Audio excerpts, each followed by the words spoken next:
Welcome to Ruma village story. দেখো এখানে আমি সকালবেলা আলুর দম বসিয়েছি, মানে অনেক বড় করে আলুর দম বসিয়েছি, বেশি করে, মানে লোক কাজ করছে খাবে বলে। তারপর আমি দুপুরের জন্য রান্নার জন্য আমি বানাবো শুক্তো। এখানে পাঁচফোড়নটা ভেজে নিচ্ছি, দিয়ে তারপরে আমি বড়িটা ভেজে নেবো ভালো করে লাল করে।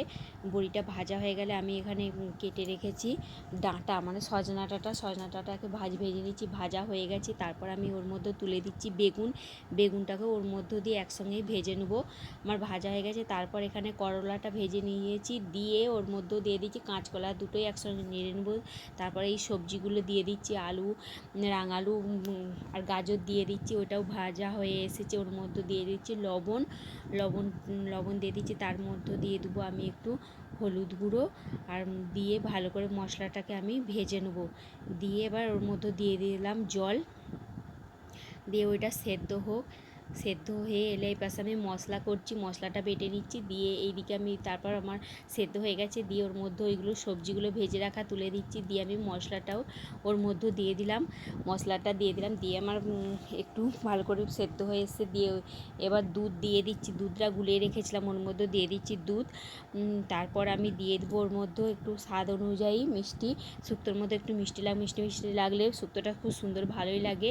এবার ওর মধ্যে দিয়ে দেবো আমি মানে 1 চামচ ঘি দিলে খুব সুন্দর স্বাদ হয় শুক্তো।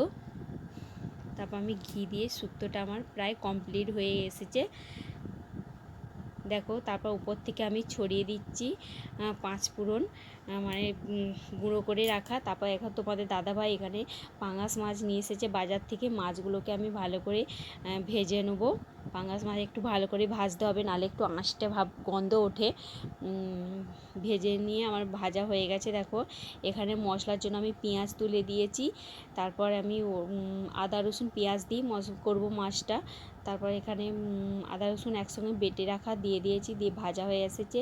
দিয়ে ওর মধ্যে দিয়ে দিচ্ছি টমেটো কুচানো, দিয়ে একসঙ্গে ভেজে ওইটাকে মশলাটাকে কষিয়ে নেব।